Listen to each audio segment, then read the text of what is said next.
Welcome to another episode of My Weird Prompts, an AI-generated podcast featuring the random prompts of Daniel Rosehill as answered by a revolving cast of friendly AI characters.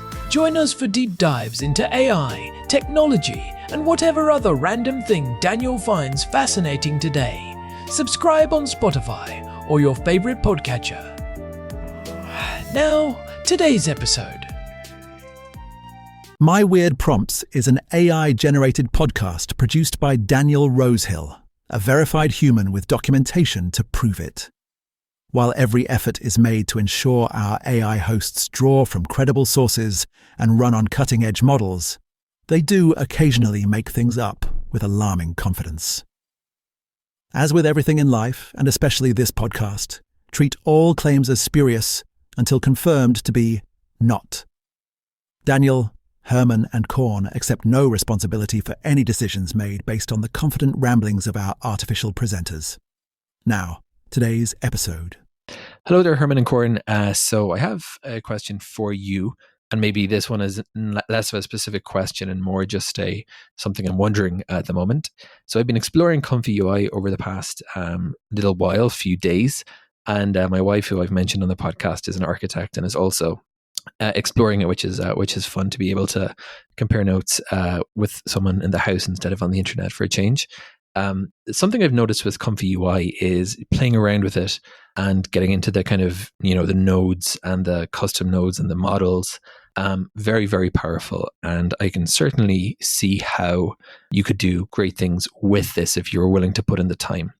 At the same time, maybe partially because I'm on Linux, but I don't think totally because of that. A little bit scrappy, a little bit buggy at times, and it's certainly kind of stood up on a best effort basis, or that's kind of how it feels. When you start looking through the templates, they've very nicely designed template browser, and you start to get, oh, really, I can do image to video stuff, and it didn't take me very long to kind of realize that. Not exactly. Not that I have a very weak computer, but it's a 12 gigabyte VRAM machine, not built for generative AI. And I was just hoping maybe I could do a few generations like that, and it would have been great. But basically, even thinking about that, doing images and videos, each frame, it's a lot of work. So what I'm trying to get to here is that they have this thing whereby in some of the workflows, they show you a estimate. They show you on a 24 gigabyte VRAM machine what the GPU usage was, so you can get a sense for, can I do this? And if you start kind of speccing out just the GPUs required for some of these workflows, you're kind of getting into the 4 or 5K minimum, I would say, in NVIDIA, to not feel like you're kind of having to be very conservative about how you manage the inference. And that's, of course, not accounting for things like the electricity supply, all the other components if you're doing really hardcore rendering work. So what kind of, I'm wondering, I guess, curious about ComfyUI is I can definitely see with all the tools it's bringing in that this is something that could probably be used in a movie production studio. At the same time, it's not really kind of in that kind of class of stable but powerful creative hardware, maybe the Adobe products as a point of comparison. So I'm just wondering, there's clearly a very big user community out there. In terms of people who are sharing their workflows on these, lots of great websites for that. I've definitely sensed there's a good usage among architects, but it's also interesting to me in the sense that it's very much a Python-centric program. A lot of the kind of first road bumps I was running into were related to stuff like Conda and package management, and those aren't typically the same people you think of as being creative. So when you're kind of looking at the boxes here, to use it well for local inference, you're talking about people with a pretty decent amount of cash to throw around. Definitely requires some technical proficiency, but it's also very much a creatives tool. So just wondering, the ComfyUI user base, doubt it's homogenous, but who is really ticking all those boxes? Welcome to My Weird Prompts. I'm Corn, and as always, I'm here with the ever-insightful Herman. This week, our producer, Daniel Rosehill, sent us a prompt that's got us diving deep into the fascinating and sometimes frustrating world of generative AI interfaces. Indeed, Corn. It's a topic that really highlights the current frontier of creative technology, immensely powerful, yet still with a wild, untamed edge. The stakes here are about more than just generating images. They're about understanding the future of digital creation itself and who gets to participate in shaping it. Okay, so let's get into it. The prompt centers around ComfyUI. Now, for those who might not have heard of it, or perhaps have seen some impressive outputs online but aren't quite sure what it is, how would you describe ComfyUI, Herman? What makes it stand out? At its core, ComfyUI is a powerful, node-based graphical user interface for Stable Diffusion and other generative AI models. Think of it less as a typical application with menus and buttons, and more like a visual programming environment where you connect different processing blocks or nodes to create complex workflows. Unlike more abstracted web UIs like Automatic 1111, ComfyUI gives you incredibly granular control over every step of the image generation or even video generation process. It's all about explicit control and transparency in your AI pipeline. Node-based, okay. That immediately makes me think of things like visual effects software, or even early game development engines, where you drag and drop components and connect them with wires to define logic. So, it's about building your own custom recipe for AI generation, rather than just hitting a generate button. Exactly. And that's where its power truly lies. You can chain together multiple models, apply various samplers, upscalers, control nets, and custom scripts in any order you choose. This allows for an almost infinite degree of customization and experimentation that's simply not possible with more rigid interfaces. For researchers and advanced users, it's like having a fully modular laboratory for AI art. That sounds incredibly empowering for someone who really wants to push the boundaries of what these models can do. Like, instead of just generating a dog, you could generate a specific breed of dog, in a particular artistic style, wearing a certain outfit, in a specific environment, and then evolve that into a video sequence. Is that the kind of granularity we're talking about? Precisely. And ComfyUI provides a visual representation of this entire process, making it easier to understand how each component contributes to the final output. You can see your prompt, your positive and negative conditioning, your sampling method, your latent upscaling all laid out visually. This is invaluable for debugging and refining complex workflows. Daniel mentioned his wife, an architect, exploring it. Architects often think in systems and structures, so a node-based interface might naturally appeal to that logical, sequential thinking. I can definitely see that. But the prompt also touched on a few other aspects. Daniel mentioned that while it's powerful, it can feel a little scrappy or buggy at times, especially on Linux, and that it felt like it was stood up on a best effort basis. This contrasts with something more polished like Adobe products. What's behind that perceived roughness? That's a really critical observation, and it points to a fundamental difference in how many cutting-edge AI tools are developed versus traditional commercial software. ComfyUI is open source, community-driven, and incredibly fast-moving. New features, nodes, and models are being integrated constantly. This rapid iteration is a huge strength, allowing it to stay at the forefront of AI capabilities. However, the trade-off is often in polish, user-friendliness, and comprehensive documentation. So, it's not like Adobe, which has a massive corporate backing, dedicated UI/UX teams, and decades of refinement. ComfyUI is more like a high-performance race car built by a brilliant team of engineers who prioritize speed and functionality over cup holders and heated seats. An excellent analogy, Corn. Commercial software aims for broad accessibility and stability across diverse user environments. Open source projects, especially in a nascent field like generative AI, often prioritize innovation and flexibility. They rely on the community for bug reports, fixes, and feature contributions. That best effort feeling comes from this dynamic. Developers are pushing boundaries, often in their spare time, rather than adhering to a strict corporate release cycle with extensive QA. Daniel's experience on Linux further underscores this. While Linux is powerful, it often requires a more hands-on approach to software dependencies and configurations than a more curated environment like Windows or Mac OS. Okay, so it's bleeding edge, which means it might sometimes bleed a little. That makes sense.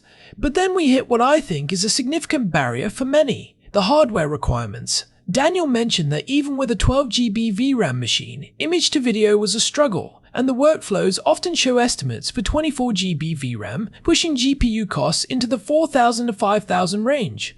That's a serious investment. What exactly is VRAM, and why is it so crucial for these types of AI tasks? VRAM stands for Video Random Access Memory, and it's distinct from your system's main RAM.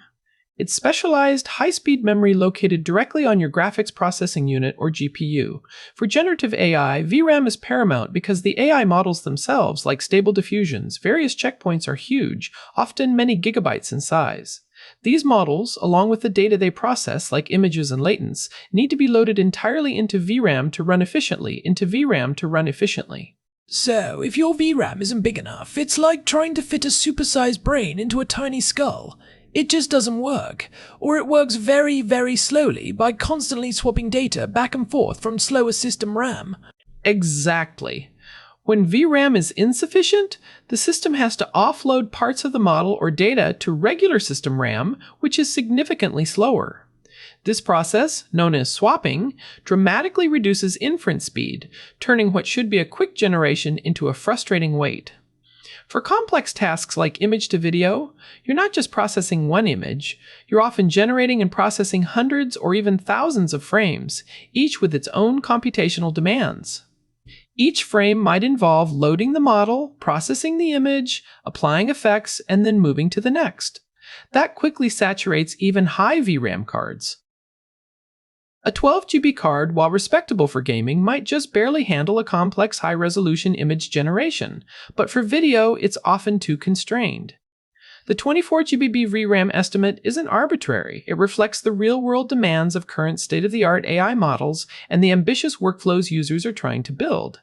And Daniel's point about the 4-5K minimum for an NVIDIA GPU just to feel comfortable, that's not just the GPU, right? He also mentioned electricity supply and other components. It sounds like this isn't just a hobby for casual users anymore. This is getting into serious workstation territory. It absolutely is. When you're talking about a high-end GPU, you're also talking about a robust power supply unit to feed it, often a larger case with superior cooling, and potentially a more powerful CPU to manage the data flow. The electricity consumption alone for these components, especially if they're running for extended periods, can be substantial. So, yes, the total cost of ownership goes far beyond the sticker price of the GPU. It pushes ComfyUI, particularly for advanced use cases like video generation, out of the realm of casual experimentation for many and into the domain of dedicated professionals, researchers, or highly committed hobbyists with significant budgets. This brings us to another fascinating aspect Daniel raised, the user base. He notes that it's a very Python-centric program, with initial roadblocks often tied to conda and package management. And he rightly points out that those aren't typically the same people you think of as being creative, in the traditional sense. So, who is the ComfyUI user? Or rather, who can be the ComfyUI user effectively? This is where the intersection of technical proficiency and creative vision becomes really interesting and perhaps a bottleneck for wider adoption. While ComfyUI is a visual interface, its underlying architecture is deeply rooted in Python. Many of the custom nodes, extensions, and deeper functionalities require familiarity with Python scripting, virtual environments like conda, and package management. This means that to truly unlock ComfyUI's potential, you benefit greatly from having a developer's mindset, or at least a willingness to delve into the command line. So, it's not just about having an eye for aesthetics or a good prompt. It's also about having the ability to troubleshoot code, manage dependencies, and potentially even write your own custom nodes.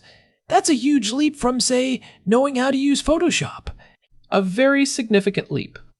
The traditional creative professional, like a graphic designer or artist, often excels in visual thinking, composition, and artistic technique, but may not have a background in programming or system administration. ComfyUI demands a blend of both. This isn't necessarily a bad thing. It creates a new type of hybrid creator, the technical artist or AI prompt engineer, who can bridge these two worlds. Daniel's observation about architects using it is insightful because architectural practice often requires both creative vision and highly technical systematic thinking, including familiarity with complex software systems. They are already adept at translating abstract ideas into concrete, structured forms and often have a higher tolerance for technical complexity. It's almost like the early days of web development, where you had to be a programmer and a designer before specialization allowed for clear roles, or maybe even the pioneers of digital art who were coding their own algorithms. Precisely. This also explains the vibrant community aspect Daniel mentioned. These are often highly engaged individuals who are passionate about both the technical challenges and the creative possibilities. They share workflows, troubleshoot problems together, and collectively push the boundaries of what's possible. The existence of so many shared workflows is a testament to the community's drive to lower the barrier for others, even if the underlying technical hurdle remains.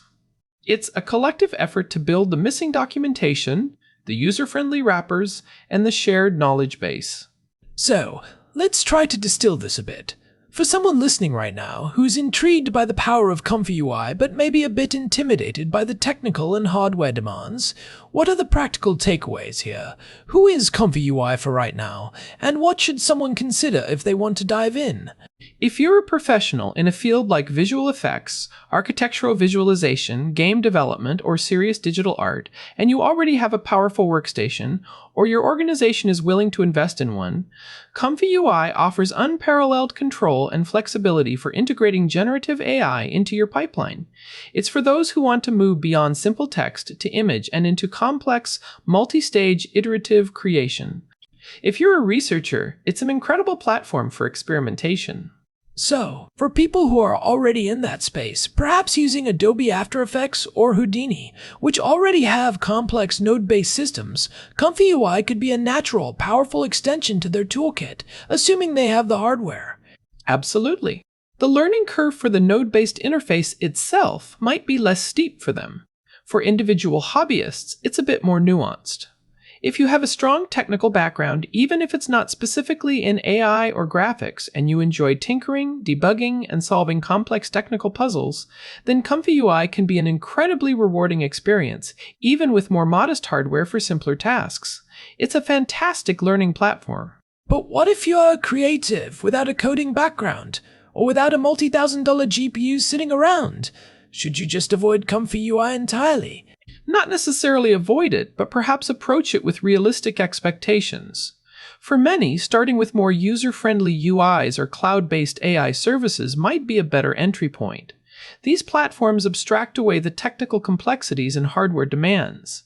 However, if you're genuinely curious about the inner workings of generative AI and are willing to dedicate time to learning both the creative and the technical aspects, ComfyUI offers a path to deep understanding and control.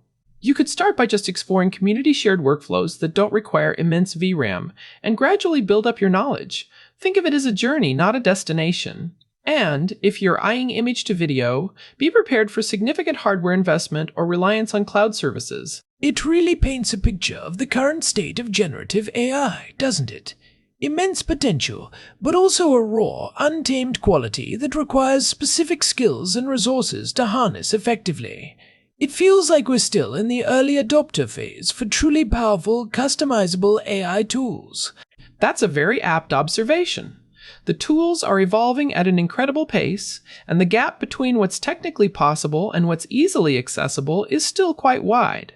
The future of ComfyUI and similar tools likely lies in continued community development, perhaps with some commercial entities eventually building more user-friendly layers on top of its powerful core. We might see specialized hardware optimized for these exact types of workflows becoming more mainstream, or even cloud services that allow you to rent access to these high-end GPU configurations more affordably. So, the question remains, will the creative tools of the future demand everyone become a part-time programmer, or will the programming eventually become invisible enough for purely creative minds to jump in without the technical hurdle? That's the multi-billion-dollar question, Corn. I suspect we'll see both. The most powerful, cutting-edge tools will likely retain a degree of technical complexity for those who want ultimate control, while more streamlined, commercially packaged versions will emerge for broader audiences. It's the perennial tension between power and usability, playing out in the exciting new arena of AI. That's a lot to chew on. It's clear that ComfyUI is a beast of a tool, with incredible power, but also significant demands on hardware and user skill. A fascinating dive into the intersection of creativity, technology, and sheer processing muscle. Thank you, Herman, for breaking that down for us. And thank you, Daniel, for sending in such a thought-provoking prompt. My pleasure, Corn. It's always a pleasure to explore these complex frontiers. And to our listeners, thank you for joining us on My Weird Prompts. You can find us on Spotify and wherever you get your podcasts. We'll be back next time with another intriguing prompt from the cutting edge of human-AI collaboration. Until then, keep those creative circuits firing. Thanks for listening to another episode of My Weird Prompts, an AI-generated podcast featuring Daniel Rosehill's AI prompts as answered by a revolving cast of friendly AI characters including me, Cornelius the Sloth. Subscribe on Spotify or visit myweirdprompts.com.